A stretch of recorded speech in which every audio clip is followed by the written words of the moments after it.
Awesome. Welcome, everybody, to the Everyday Investor. I'm pleased as punch to have Dr. Reuben Steff joining me today. How are you, Reuben? Yeah, kia ora, Darcy. Great to be here. Thanks for having me again. Yeah, no, thanks for joining me. Why don't you start just by giving us a little bit of a rundown on who you are and why I am talking to you today about some geopolitics? Yeah, sure. So I'm senior lecturer at the University of Waikato. I've been an academic now for about 8 years. My expertise is in the field of geopolitics, strategic studies, and international relations. So you're talking about great power competition, New Zealand foreign policy, emerging technologies, nuclear deterrence theory, and everything in between. And we're obviously only going to get a little bit of a sliver of that, but in the show notes, I'll put the other 2 episodes that we've done.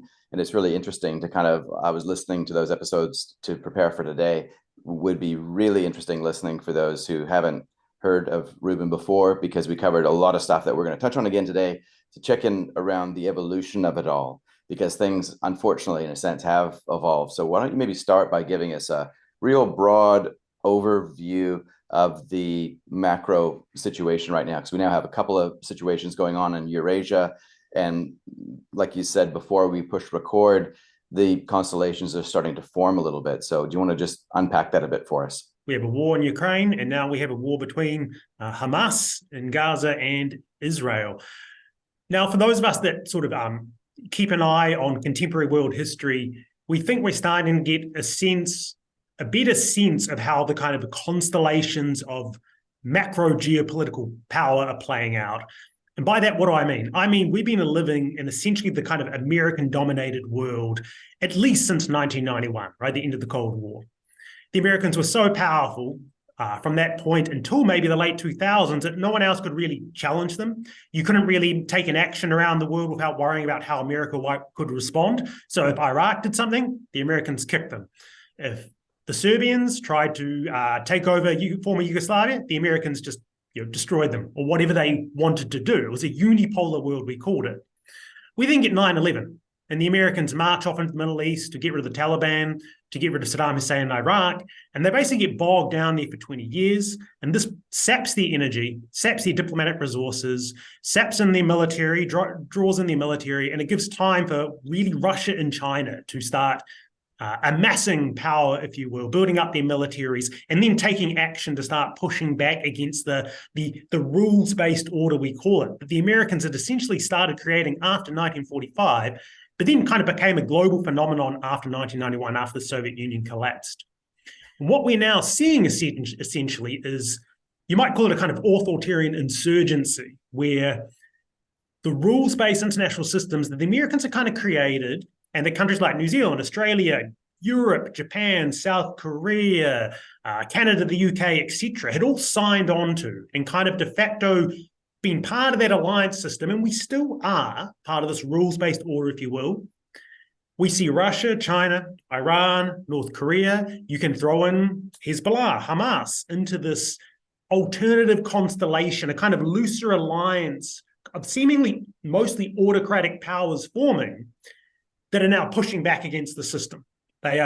Wars are kicking off. They have one another's back. So even when the Americans and the West put on sanctions onto Russia, it hurts their economy, but only so much, because China's going to trade with them. The Indians will trade with them. The Brazilians will trade with them.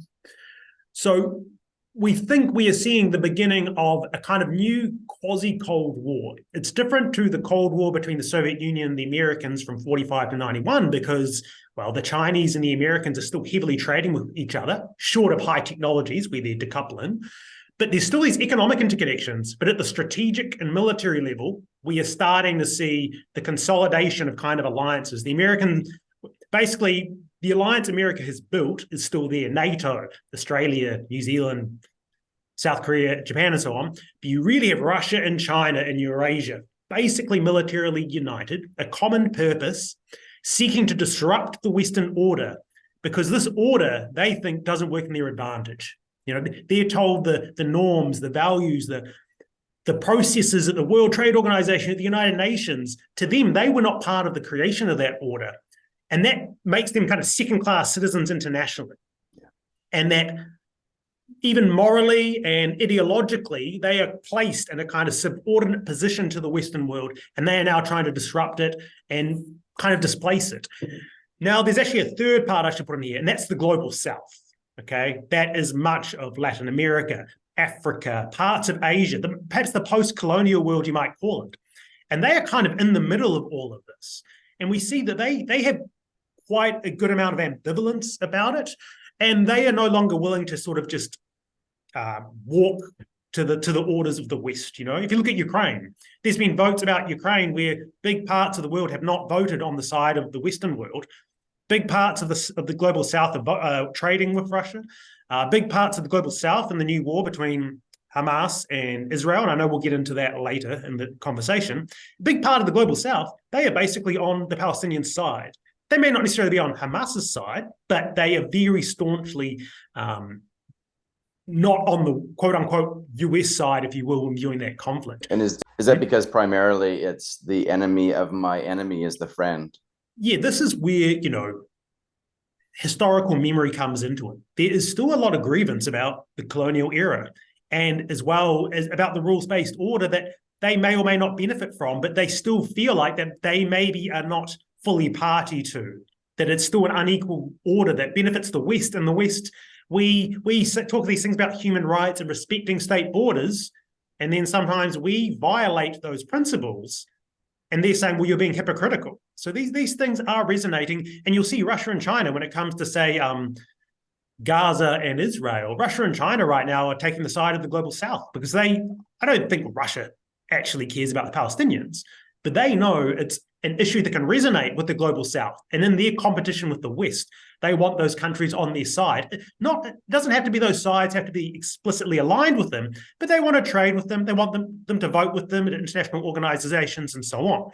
So we have the two big security orders, right? The Russia-China security order against the Western security order, and then the global South kind of in the middle that's willing to kind of play both sides and has a kind of reasonably historical memory of Western domination and Western hypocrisy. So we kind of have these three groups then. We have the Russian, China bloc, we have the global South, and then we have the West, which isn't necessarily confined to the geography of the West, but New Zealand to a certain extent.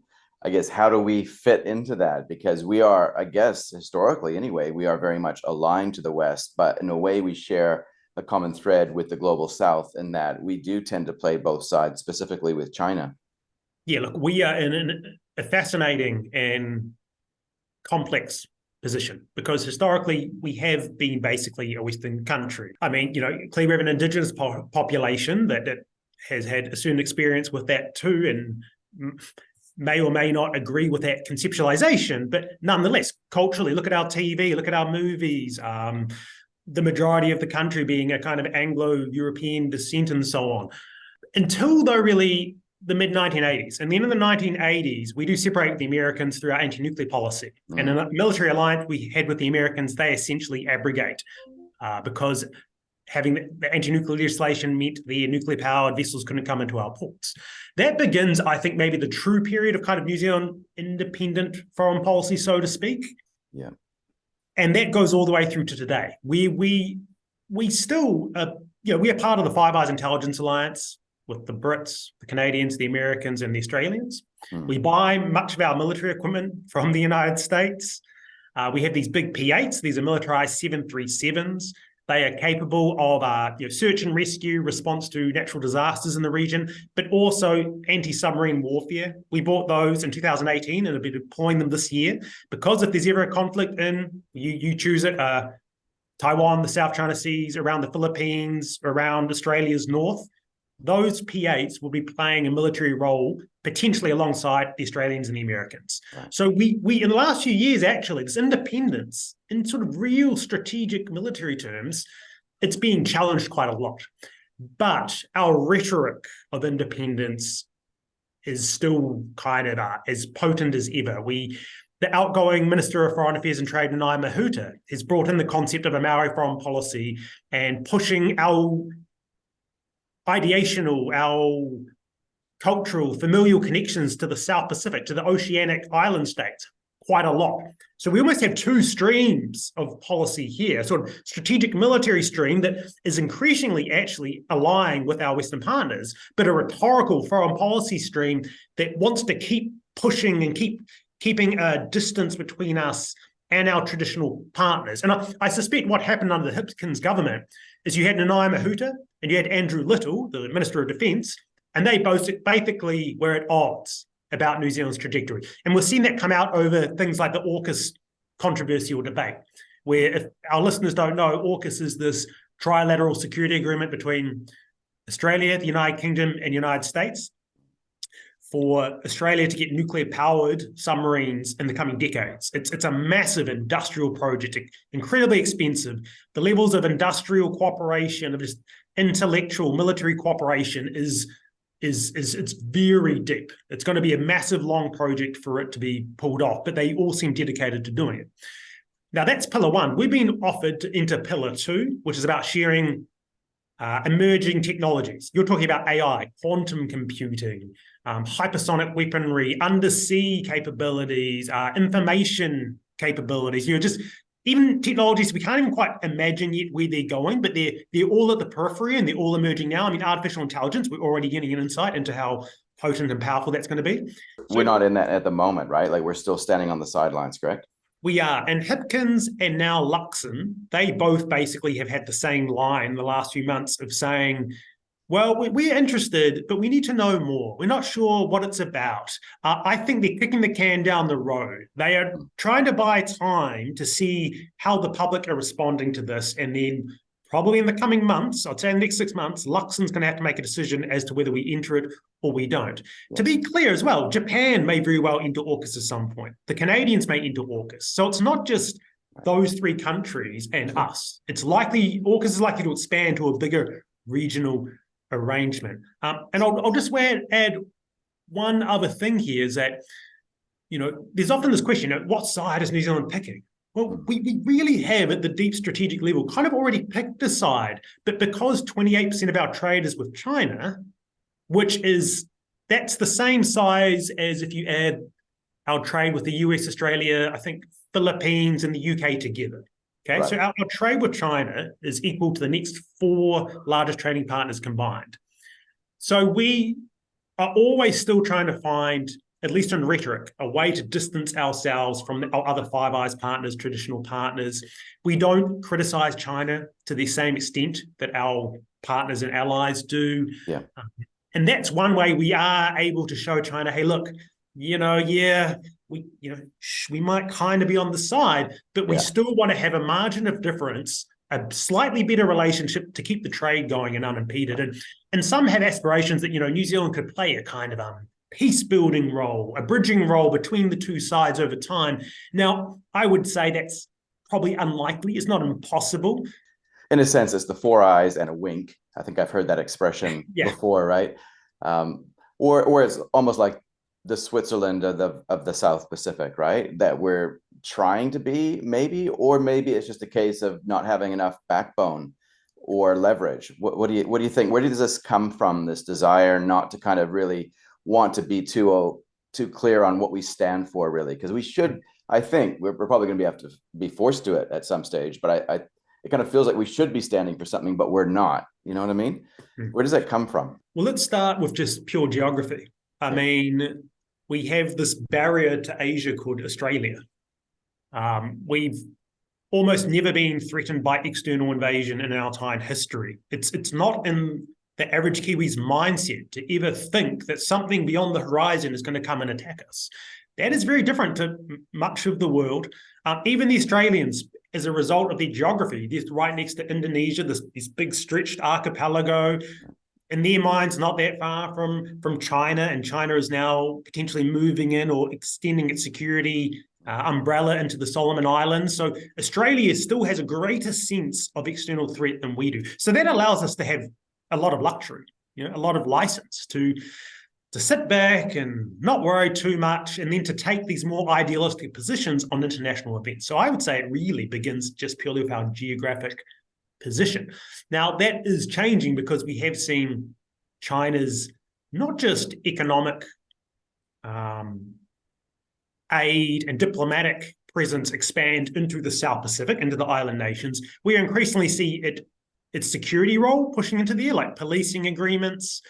Wang Yi, the Minister of Foreign Affairs and Trade, did a tour of the region last year when he wanted to sign a big 10-country-wide agreement that was also going to include policing agreements and cybersecurity agreements. So you're starting to get into data, and that's an area that is sensitive to, well, us and the Australians and the Americans.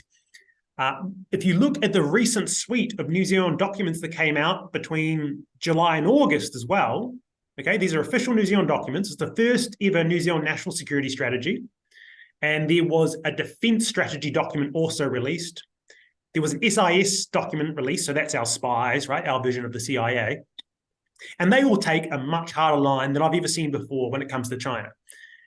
We no longer refer to China as a potential security partner. We were talking about that a few years ago.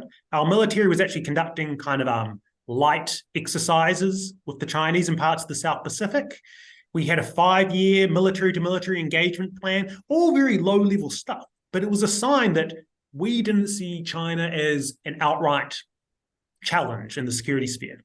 That has changed in the last 2 years. Go read these documents and you'll see that come through clearly. They even say that the growth of China's influence in our region, so the South Pacific, the island nations, right, Solomon Islands, Fiji, Tonga, and so on, is coming at New Zealand's expense, okay? So it's no longer this idea that there's a potential partnership on security issues to be had. It's as their influence expands in our region, ours moves away. You know, it's like a competition of systems. It's either their system or our system. Yes. And that rhetoric, it's coming at our expense. It's very similar to the rhetoric that the Americans use, that the Australians use, that we did not use literally until really the last year. So there is a change going on, or has been going on, in New Zealand's official discourse, official position on these issues. And you really have to be reading these documents to see it come through. You really have to be listening to what our Prime Minister and Minister of Defence are saying. And this stuff pops up in the New Zealand media. It'll pop up as a little headline, and then it's gone again. So This is something I think, probably investors and other people, business people, should be paying attention to, because it could have flow-on effects in the future when it comes to operations around the world, or downstream effects, decoupling and things like this. Yes, because there's obviously that interconnection between security and trade, right? And I guess what you're saying is that those are almost two independent threads, but at some stage they'll be ripped apart potentially, right? Like if there's a blowout in one area, it affects the other one, presumably. When did it start to change then? So if you're saying that maybe in the last couple of years, not necessarily when, but how did it start to change in the last couple of years? I think the Solomon Islands has been a kind of case in point here, where the Solomon Islands it's quite corrupt, unfortunately, and it's kind of into separate. Some of these countries, they're quite tribal, as I understand it. Different islands have different perspectives and points of view. There's sometimes contestation around who the legitimate political authority should be. Elections can be a bit dubious. We really saw China did a policing agreement with them that followed riots in Honiara, the capital of the Solomon Islands, against Chinese businesses. So there was a reason for China to reasonably be like, well, hey, look, Solomons, maybe we could help you out here if you ever need it. There's also policing agreements, by the way, between the Solomons and Australia and New Zealand. So it's not that the Solomons have just flipped from one alignment to another. It's that they're going in a more omnidirectional direction. But their president, Sugawari, is quite pro-China. Some of the things he says, some people believe he's probably compromised and so on. I don't know this for a fact. I just know what I hear and what I'm told. Sure. So that was a signal that, okay, things might be changing. And what we've also seen is, if you look around the world, if you look at places like Djibouti, Sri Lanka, and Cambodia, all these countries are basically host now to Chinese military bases or naval ports. And there's been a sequence of events that has occurred at them where Chinese infrastructure has come in, aid, loans, and so on. And over time, that's led to a progression whereby that country then gives them basing rights. Or in the case of Sri Lanka, it became so indebted to China that when it couldn't pay it back, it had to just give them ports, right? That's how it paid them back. And having talked to people in the New Zealand government, they say we're seeing the same pattern in the South Pacific.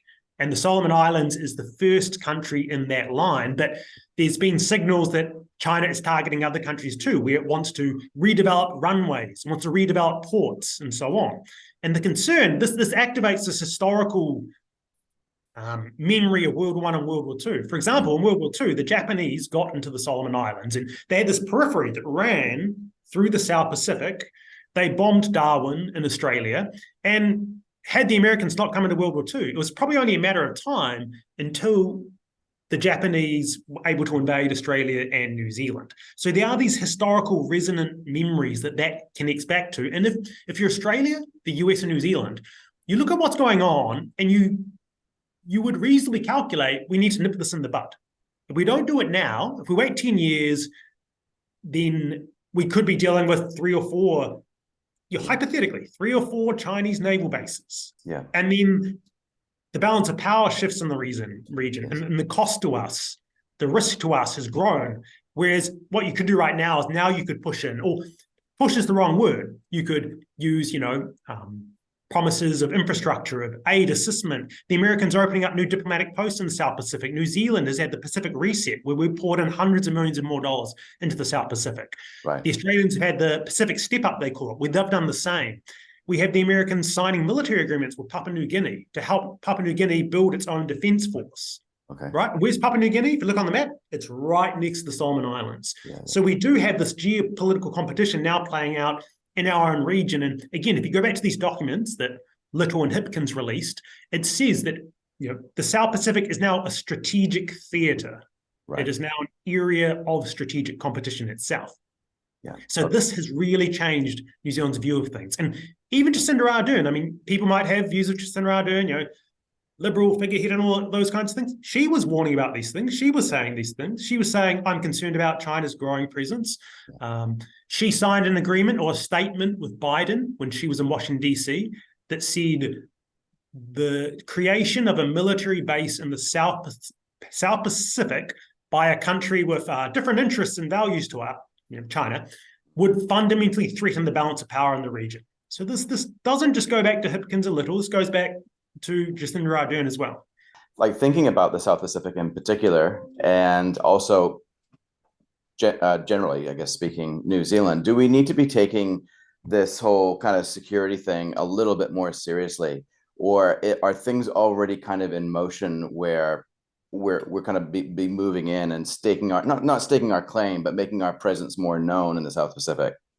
If there's going to be any kind of perhaps legacy, and it's one that we widely overlooked from the last few months of Hipkins and Little, I think it was these documents they released and the rhetoric they were using, and they pledged to expand military spending. They said New Zealand's defence is no longer really combat capable.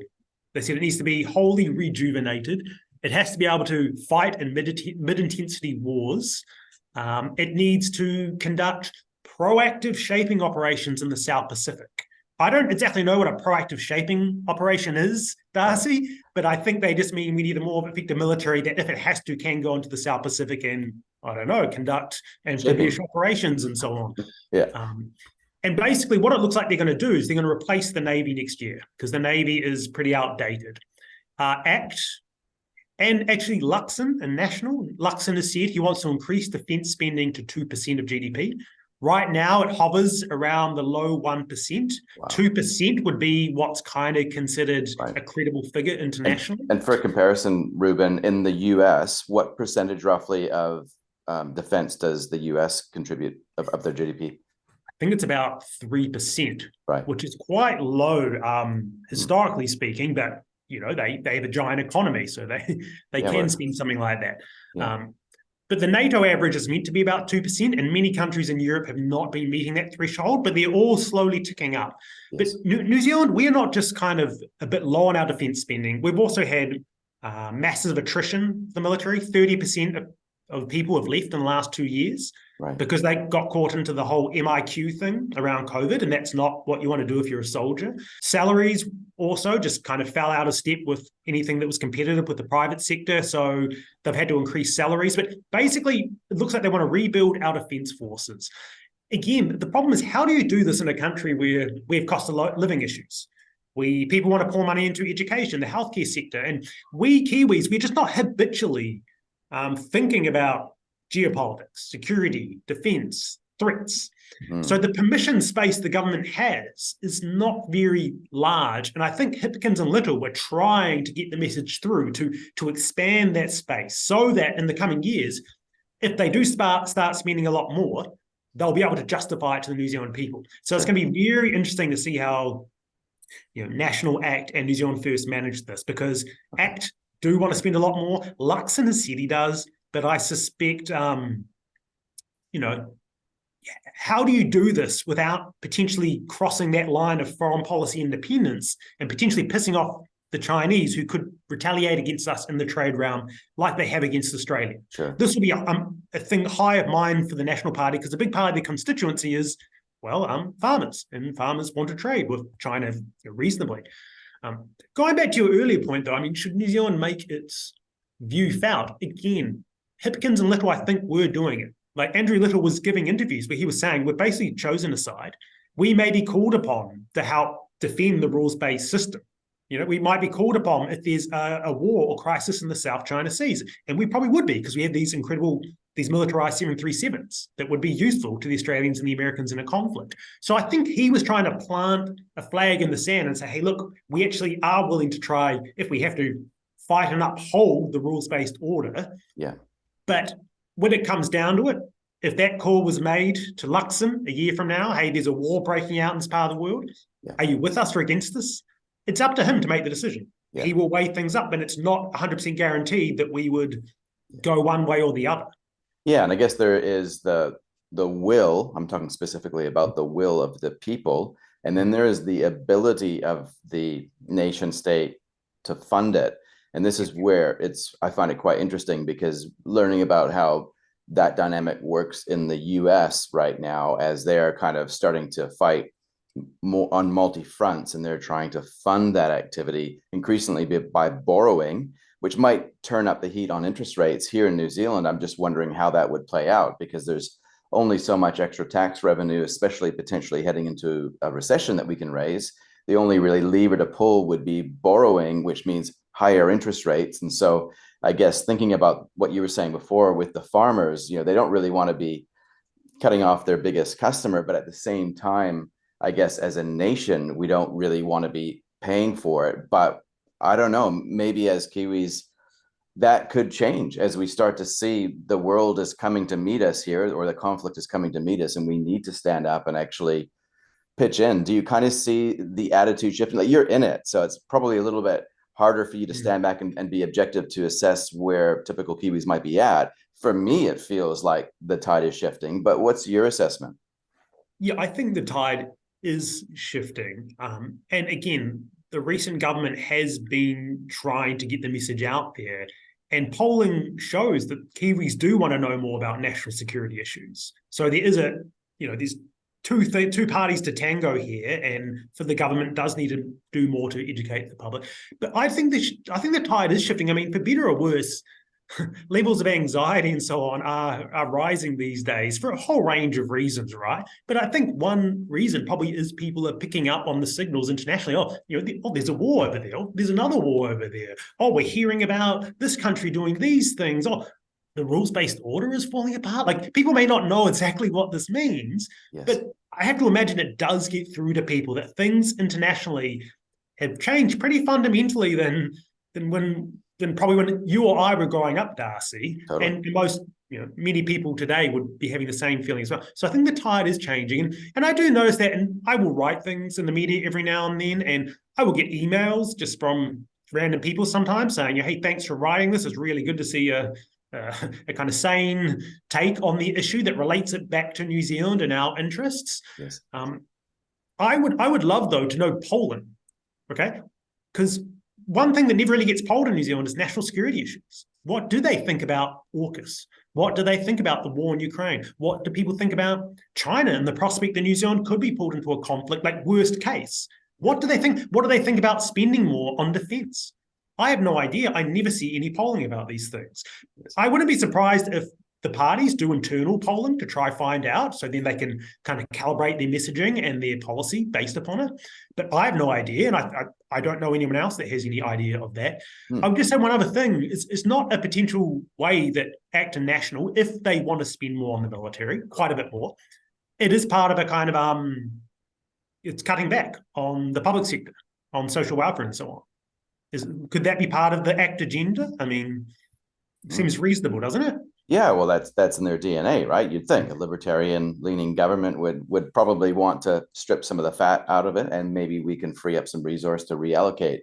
That would be amazing, even if the threat didn't eventuate, because it's going to be probably doing a renovation on a part of our arsenal that we probably need to do anyway, by the sounds of it. Okay, well, let's keep on moving around the world a little bit, because there is so much going on, and as we do shift around the world and just have another look at one of these potential theaters or one of these areas that we can look at, I want to ask a quick question just around information warfare or the misinformation battle that happens. And you mentioned the Russia and the Chinese sort of combo here. And this is something that I've been curious to ask somebody for, and you're the perfect person to ask this.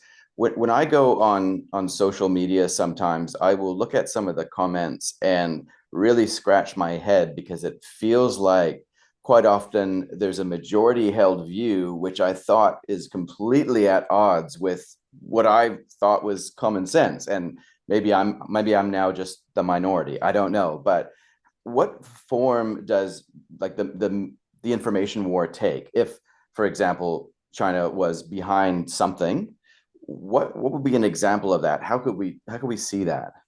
For a start, I'd say the information war is underway with abandon. It's hard exactly to attribute things, and because 1,000 new accounts turn up on X or Twitter or whatever we're calling it now, and it's those accounts are all got one narrative. They're screaming at everyone. They're trying to fill the the interwebs with their message. You often can't tie this back to a country or a certain actor. There's almost no one to stop someone setting up a bot farm in Indonesia and then pumping out a whole bunch of bots. So it's hard sometimes to know how to attribute these things, but it does appear to be underway. It does. I'm on X as well, and it is chaos, Darcy. Yeah.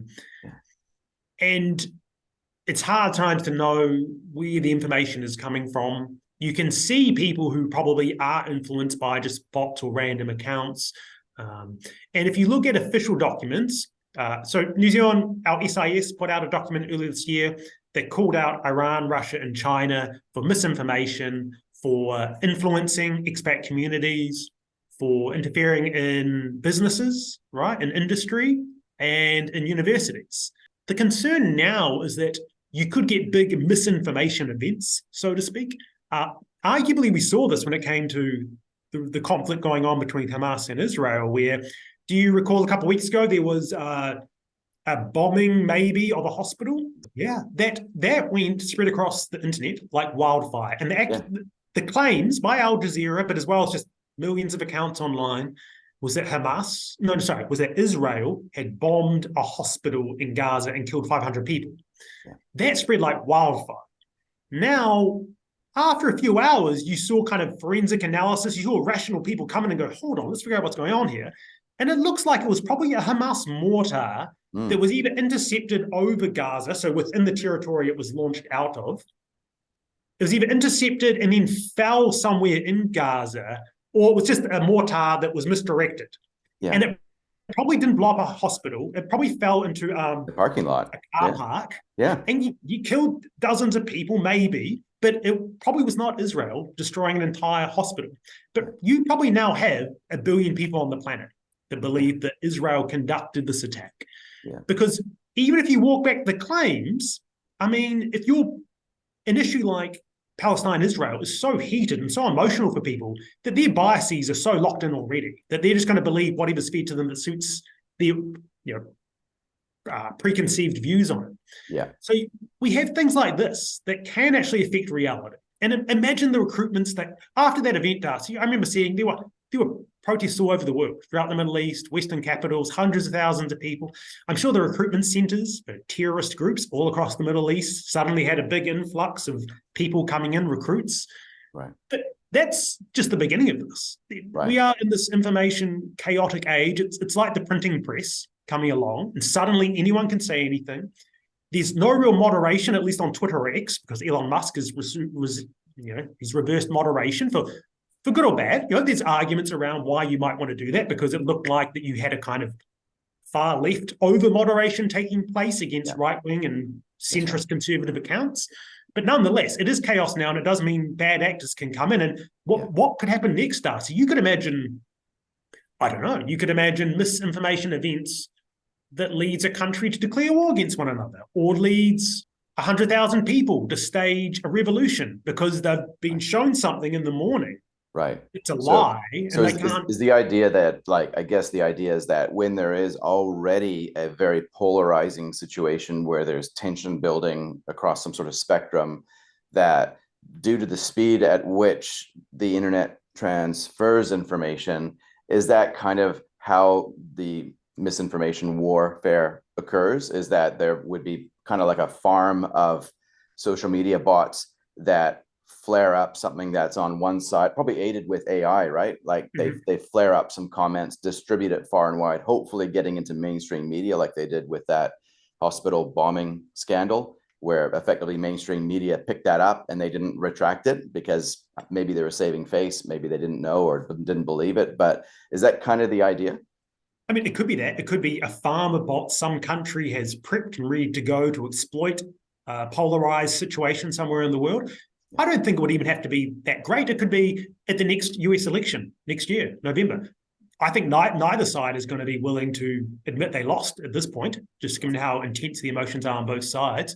Yeah. But what's to stop one side losing and then some entrepreneurial far left or far right groups just releasing deepfakes, which are photorealistic videos, onto X, Twitter, and that's spreading like wildfire, and suddenly you have half the American electorate believing a complete lie. I mean, already you probably have about 25% believing the lie of the last election being stolen. But you could imagine a real constitutional crisis where it wouldn't have to be a bot farm. There could just be a few accounts, and that just spreads like wildfire, and everyone who's primed to believe it spreads it onwards, and part of the media pick up and run with it, because we do have this bifurcation now where you still have what's called the mainstream media, but it's really now a legacy media, and it exists alongside a parallel alternative media of, well, YouTube channels, podcasts, and heaps of this alternative media is fantastic.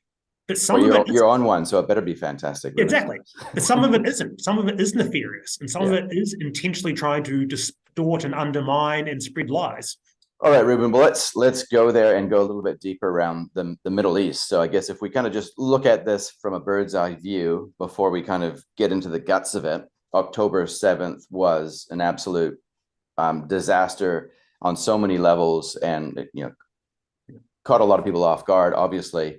And a lot of damage has since happened as a result of on both sides here. So it's quite a tragedy in essence. But there's like everything in that region, there seems to be multiple levels, even all the way up to the spiritual level. And I wanted to share this article and then just ask a question around that. This is from the Middle East Monitor, which is aligned to Hamas or the Muslim Brotherhood, I'm aware from the initial research that I've done. So take this with a grain of salt. But in this article, which basically talks about how Israel's red cow will blow up the region, it's referring to a part of the Orthodox Jewish part, I guess. I don't know a lot of the terminology, so forgive me for that. But there's going to be the rebuilding of a third temple, or that's the idea, is that some sectors want to see the rebuilding of Solomon's third temple and to resume sacrifices, which would require unblemished red cows. Now, this might sound really strange if this is the first time that you're hearing it, but I'm going to quote something on here, and then I'm going to ask you a question around that. So the cow's promise of reinstating biblical purity of the world is what far-right Israeli finance minister Bezalel Smotrich has been waiting for before he storms Al-Aqsa Mosque. So you might need to help us out just to understand where the Dome on the Rock is and why this is relevant. But this would imply that this was written in August, this article, and it would imply that there was some degree of concern on, say, the Palestinian side, that this might potentially be part of a strategy. And I just wonder if this could have formed maybe a catalyst to lead up to October 7. What do you think would have been maybe a more mainstream view on what the catalyst was behind October 7? Yeah, sure. Look, I can't speak to the read cow. I haven't come across this in the podcast or things I'm reading or people I'm talking to.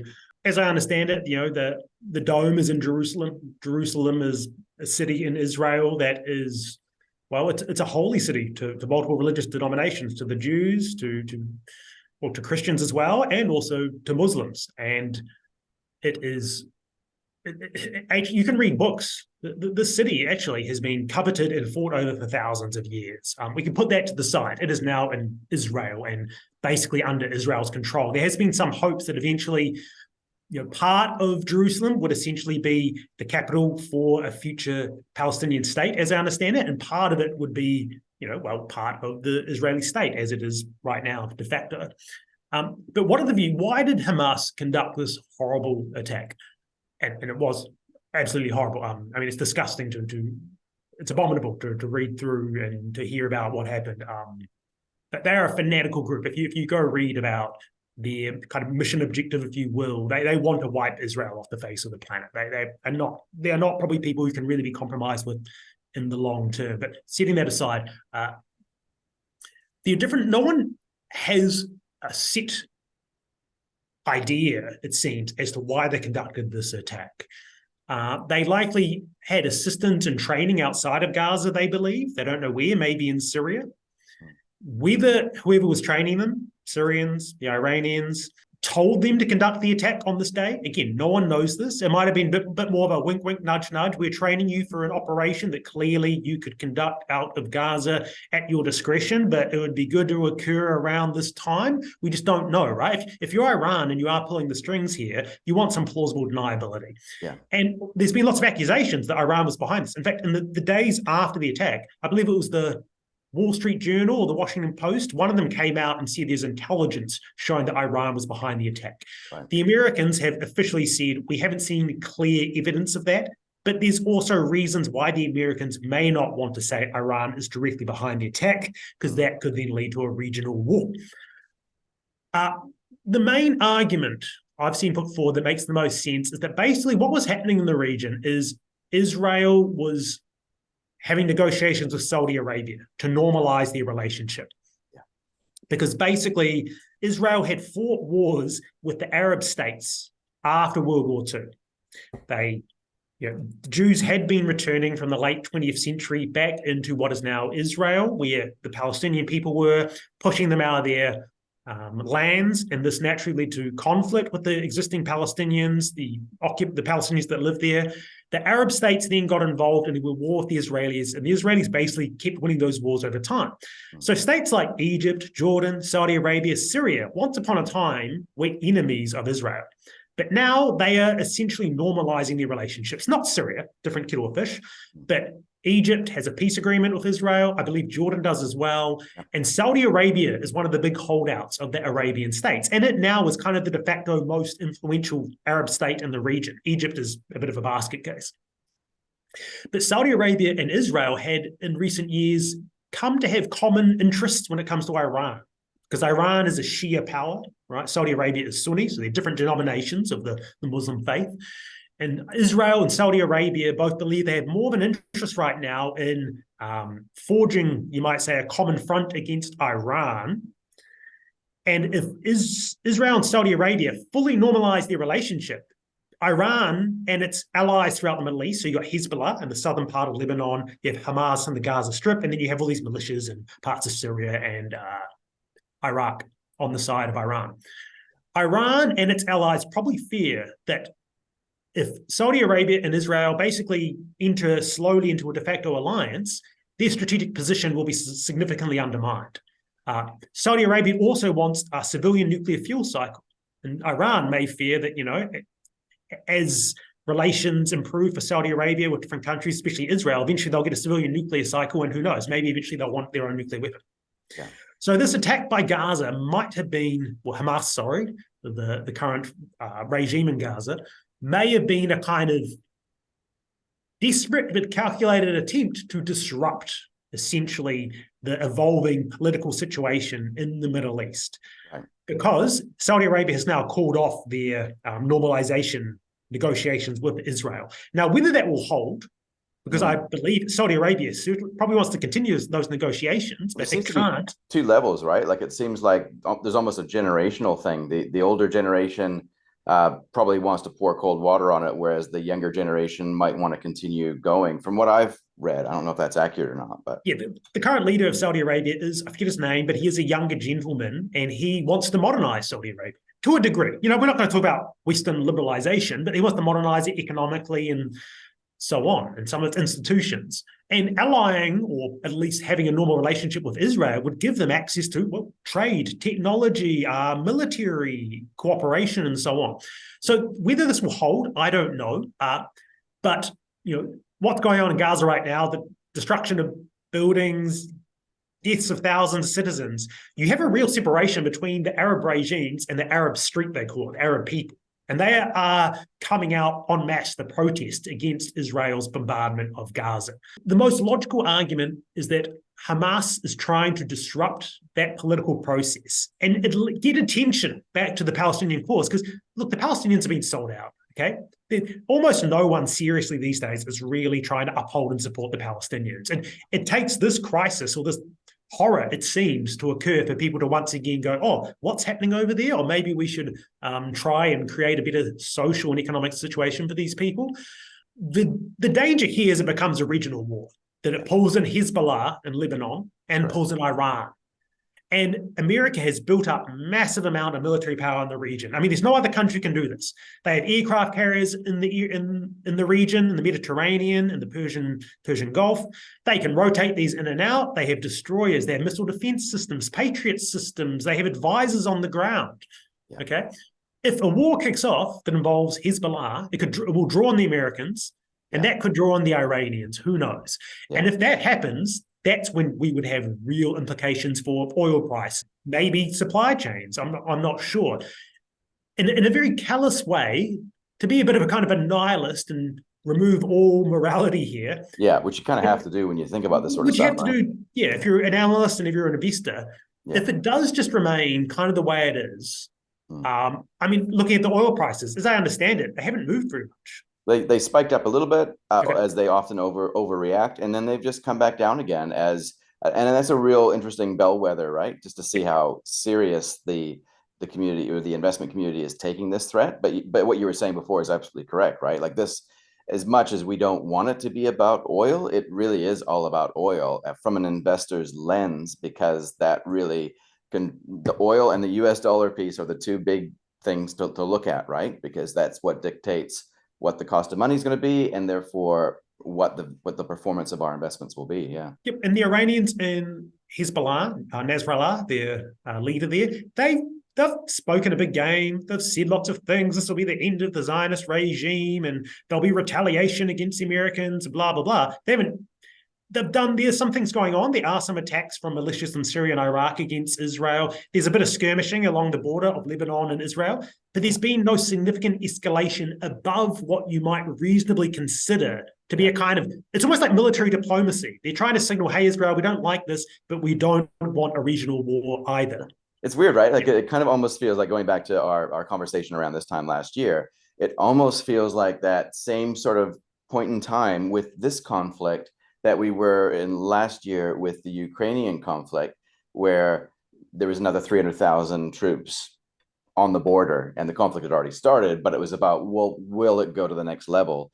And that's kind of like, this is where we're at right now, where potentially where we sit with Israel, as soon as you see the alignment of, say, and this is like next level, right? If Russia, Iran, and Turkey now come out as nations now going after Israel, that's when things literally go biblical. And that's where I think, I don't know that that's where we're going yet. I kind of hope that we're not going there, of course, but I just don't see that yet as potentially lining up for that. But it certainly does look a little bit on edge when you've got these massive aircraft carriers. And I think I heard Senator Kennedy kind of talk about how Israel is kind of like a carrier as well, right? So it is a little bit of US in that part of the world. Yeah, I mean, there's a question now, does Hamas have something up their sleeve? They conducted this attack, it seems, to try and change the kind of emerging political equation in the Middle East. Is that it? Do they have a second event around the world to go to? If this was part of some kind of Iran plan to disrupt or try change the equation, do the Iranians have something else they might pull out? Like we say, that I probably don't want a regional war, but if this is all they had, then you go, well, maybe over time somehow redounds to your benefit. But it does also, Iran, if they were behind this, and a lot of people think they may have just sacrificed one of their proxies, Hamas. Well, that's the thing. Like, again, it's a different, you mentioned the Shiites and the Sunnis. I don't know enough to be certain on this, but it kind of feels like Hamas isn't necessarily the brand that they would respect the most. So in a sense, they kind of threw them under the bus.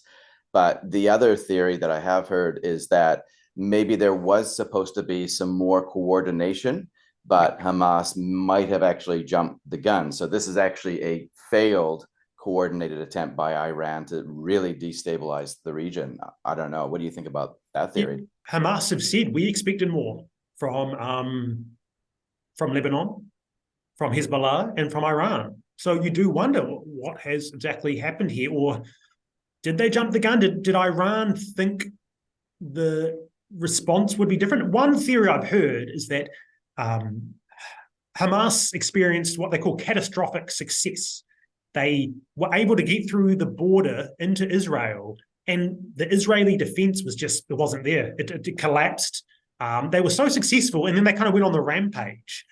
Whereas maybe let's just say Iran and Hamas, and maybe what they expect is there would be an attack, and it would be brutal, and it would invite a response from Israel. But the severity, the horror of the attack was so great that Israel now feels it has no option except to invade and wipe out Hamas. So maybe Iran didn't calculate that, and Hamas has kind of walked into again, catastrophic success. And so, like, if you were just to draw some lines and extrapolate how this goes, we're kind of, again, like that, at that tipping point where it might hopefully just kind of maybe they withdraw, prisoners get released, hopefully things settle down, there's a rebuilding, maybe some healing. It's hard to imagine in that region, but let's just say things stabilize imperfectly, and then warships go home, all that sort of stuff. What do you think? Where do you think this goes, and within what time frame?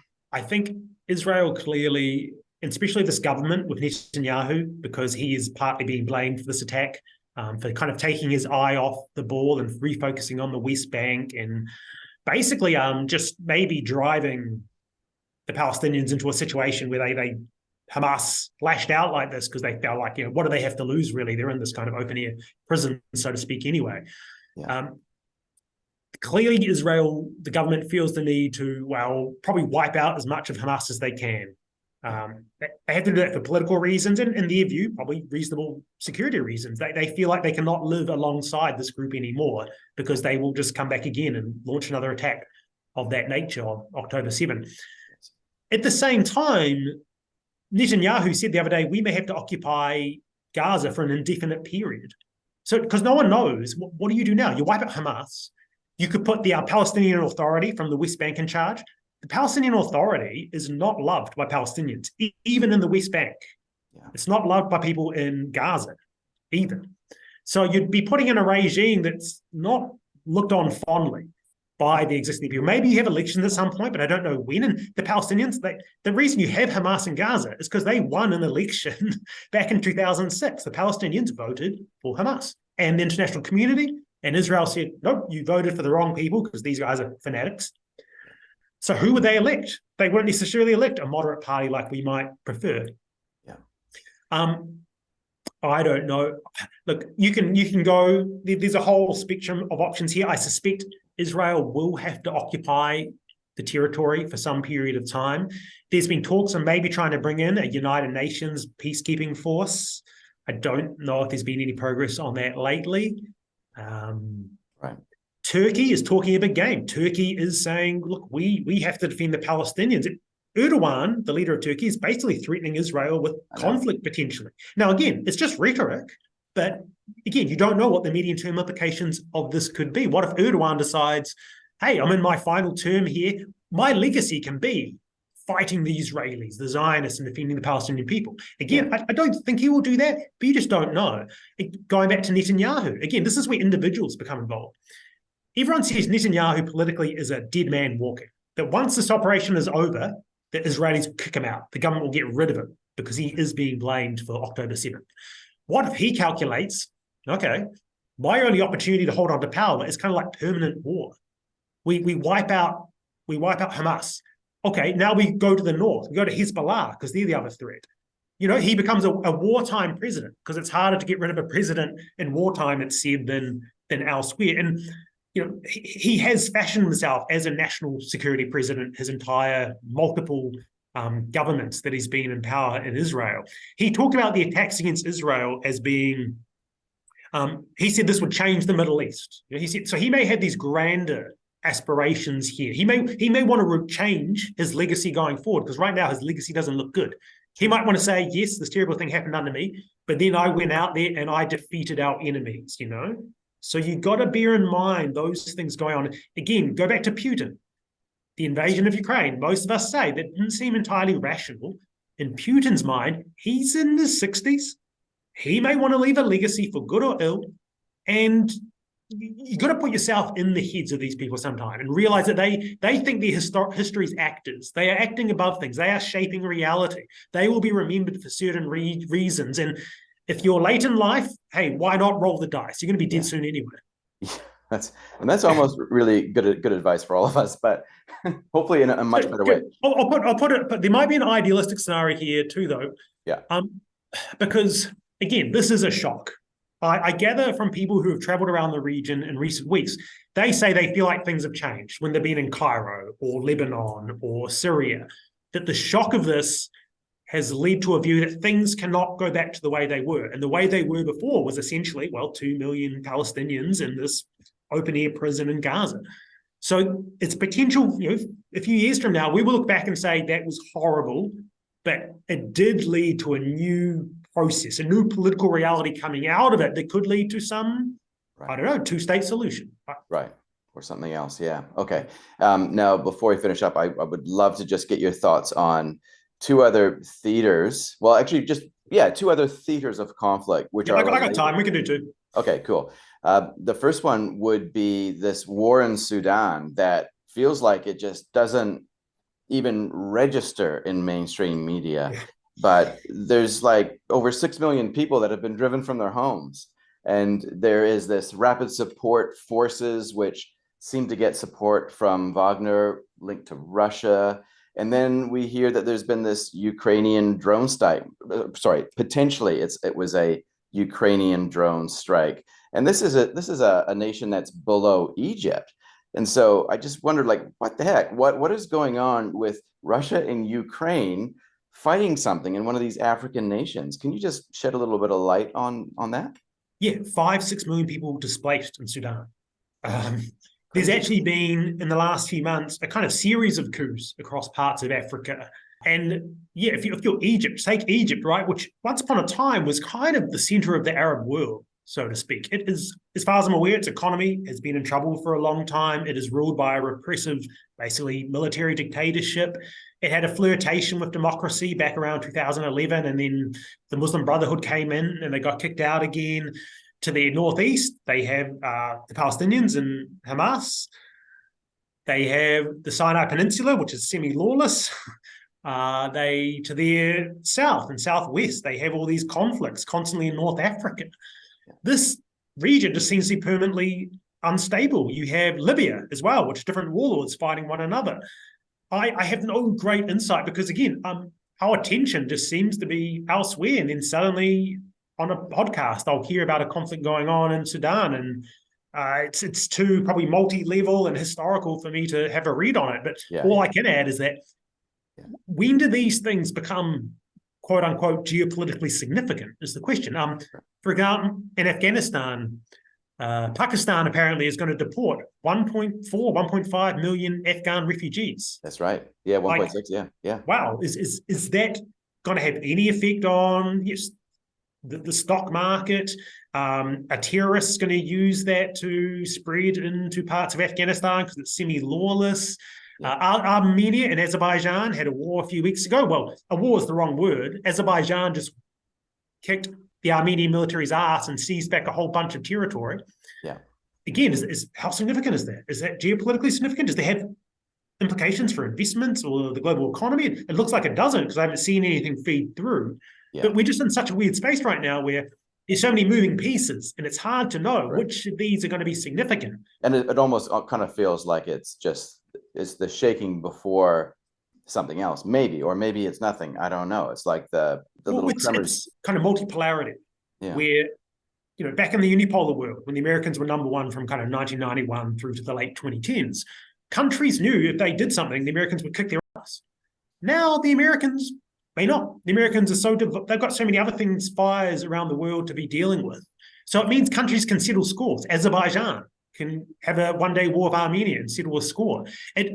Turkey can do things around it can invade northern Syria like it did, I think, last year. Its forces can lock onto a French vessel in the Mediterranean, and everyone just kind of shrugs. Right. States right now are kind of incentivized to be assholes because they can get away with it. Right. So it's kind of almost like at a state level, we just have gangs now. And these are just like, we're reverting back to probably what we used to be as cavemen, maybe, where we just kind of get into regional disputes and, fight each other. Yes, it seems like it. And there's no world police out there. So yeah. Okay. And let's finish up then on the Russian-Ukraine thing, because again, it feels like everything has been crowded out in the last month, really, with what's been happening in the Middle East. But I know that we're heading into winter in Ukraine. I hear reports that a lot of armored vehicles have been lost by the Russian side, but I'm just guessing, and then this is me speculating, of course, that maybe Russia, of course, has been somehow instrumental in getting the focus off of what they're doing in Ukraine to some degree. I guess we could read in between the lines there. But what's your assessment on what's been going on there and what the state of play is? Yeah, it looks like it's been a war of attrition for a long time now, but basically, both Russia and now Ukraine have basically had quote unquote counteroffensives that haven't really come to much. Right. That you have these fixed lines where you have. I read a description a while ago from a soldier who said, look, we're in these trenches, charging other trenches. We have to deal with them shooting at us, snipering at us. We have to deal with artillery coming at us that we can't even see. And we have to deal with omnipresent drones now dropping bombs on us. Yeah. So it's just and mines. They have to disarm mines on the battlefield as they're running amidst all this fire coming at them. That it makes war pretty difficult at the moment in that theatre. And we've just seen that neither side has been able to make any breakthrough in many, many months, or at least nothing significant that shows up on the map. Yeah. So you do have this grueling, grinding situation going on. And look, we hear more about Russian losses. I'm sure Ukrainian losses are pretty significant as well. Yeah. There was a leaked recording. Actually, it was some pranksters called Giorgia Meloni, the Prime Minister of Italy, the other day. Yeah. And they got her to talk about the war in Russia and Ukraine. And she basically admitted that there's a lot of exhaustion in European capitals with the war. And she said there must be a way to get out of this. There's also been a few other leaks in recent weeks where apparently the UK and US, who are two of the main players really, putting pressure on Ukraine to say, hey, basically maybe it's time to start considering negotiations. Right. So it looks like we might start to see the winding down of it, but many people would have thought this would have happened a long time ago. We could imagine that Biden going into the election campaign, well, the election campaign is really on in America already for next year's presidency, that going into a presidential campaign with these wars going on, with high inflation and blah, blah, blah, may not suit Biden. So maybe Biden does put the pressure on Zelensky to start negotiating. Again, though, if you're Putin, do you see that as weakness? Do you say, this is what we planned all along? We can fight for years and years and years. We are Russia. We have warehouses going back to World War II, stocked with whatever. We're getting millions of ammunition shells from North Korea, because they are right now. And we can just keep fighting. I would like to think, and so that's where analysis goes awry. Yeah. I would like to think we are going to start seeing it decrease and decline. But again, what's going to be traded at the end? are you going to give away your eastern provinces of Ukraine to Russia and therefore de facto reward Russia's violation of the principle of sovereignty and state borders? Yeah. Is Biden going to go for that? The Americans are meant to be the defender of this system. And some will say, even if there is a negotiation, it will just be another war in the future. The negotiation will just be a pause in time for both sides to rearm, to fight another war. So there's so many different levels and aspects to it. Another argument, and you do hear this from time to time, is that, again, we are facing arguably a kind of autocratic axis in Eurasia. Ideally, what you want to do is pull the Russians away from China eventually. So maybe at some point, the Americans, if they can get over their own domestic baggage and how kind of anti-Russian parts of the American, foreign policy establishment is, maybe eventually you do a deal. You do what Nixon did when he pulled China away from Russia in the 1970s during the Cold War. You somehow managed to pull Russia away from China. And suddenly the global balance of power shifts and you got to deal with China, but China's on the back foot. And China arguably already is to some degree on the back foot, but that's a conversation for another time. Yeah. And you can then fundamentally put this cleavage through Eurasia. Right. So it's about driving a wedge between them again, because they're not exactly in love with each other, Russia and China. It's a marriage of convenience at the moment, right? We lead to believe it's mainly common interests. It's nothing deep, no deep affinity. Although if you listen to podcasts and read articles by people that deeply study Putin and Xi, I mean, there are claims that they have a lot in common with one another. They have a real deep affinity, that they both have had quite similar sort of careers, so to speak, and they both have a similar diagnosis of what went wrong for the Soviet Union and for China historically. So there are some claims that they both them personally have a deep attachment to one another and may be willing to maintain whatever this kind of pushback is against the Western rules-based order that they've been trying to conduct in recent years. And things like that could transcend what otherwise might be kind of more prudent national interest calculations on the side of the Russians. So again, it's just that story, even from Israel to Russia to China. It's the story of leaders who are kind of in their twilight years, so to speak, who are desperate to put a win on the board for whatever reason, and they are determined to make it happen at almost any cost because they can. Is that pretty much an accurate assessment of where we're at? Yeah, that's if you believe in that individual level of analysis. If you step back a lot, what we try to do is we tend to try and remove the original a lot of the time and say, no, it comes back to kind of geography. It comes back to national interests, what is most rational. Nonetheless, you have to deal with the fact that humans are in control. Sure. That they can create echo chambers. They can have sycophants who tell them what they want to believe, because if you don't tell the great leader what he wants to believe, you get, well, I'm not sent off to Siberia. So yeah, you want a multi-level analysis of these things. That's what we try to do in the actual kind of discipline of what I teach, international relations, and be like, hey, when you're looking at a country's foreign policy, you have the leader at the top, you analyze them, their psychology, their upbringing, what that tells you about their objectives in the world. You look at the regime, you look at the government, how the government works, the bureaucracy and how they operate. And then you look at the structure of power. Where are they placed geographically? How big's their economy? What are their imperatives? What resources do they need? How big's their military? And you get a multi-level analysis. Maybe we could have that conversation one day. We could pick a few countries and we could go, hey, let's apply the 3 levels of analysis to explain how to understand them and how to understand their foreign policies and decision-making. Yeah, like maybe with China, we'll do that another time. Yeah, that would be awesome. Yeah. Well, we've covered a ton of ground, as usual, and never disappointing. So thank you so much for carving out this time for me. I really appreciate it. And I think a lot of people are going to get a lot of value out of it. It's not always about investing what I cover, but I think when it comes to safety and security, we have to look outside every now and then. So there you go. Awesome. Reuben, if people want to find more and learn what you're putting out there, where's the best place for people to follow you? Well, I'm on Twitter. You can find me there. You can find me on LinkedIn at Reuben Steff. Yeah. On Twitter, like I said, or X, it's at Reuben Steff as well. Jump on University of Waikato website, find my profile. You can email me. Again, it's reuben.steff@waikato.ac.nz. I welcome emails, good faith exchanges and debates. I'm not right about any. Sorry, I hope I'm right about some things, but you can't be right about everything these days. You have to have a lot of humility. You have to be willing to walk back things when you get them wrong and have nuance. So I do try to bring that in, given just the complexity of everything going on. But yeah, feel free to follow me on Twitter, LinkedIn, fire me an email. Happy to chat anytime. Okay, fantastic. Thank you so much, Reuben. Catch you next time. Yeah, cheers, Darcy. Cheers.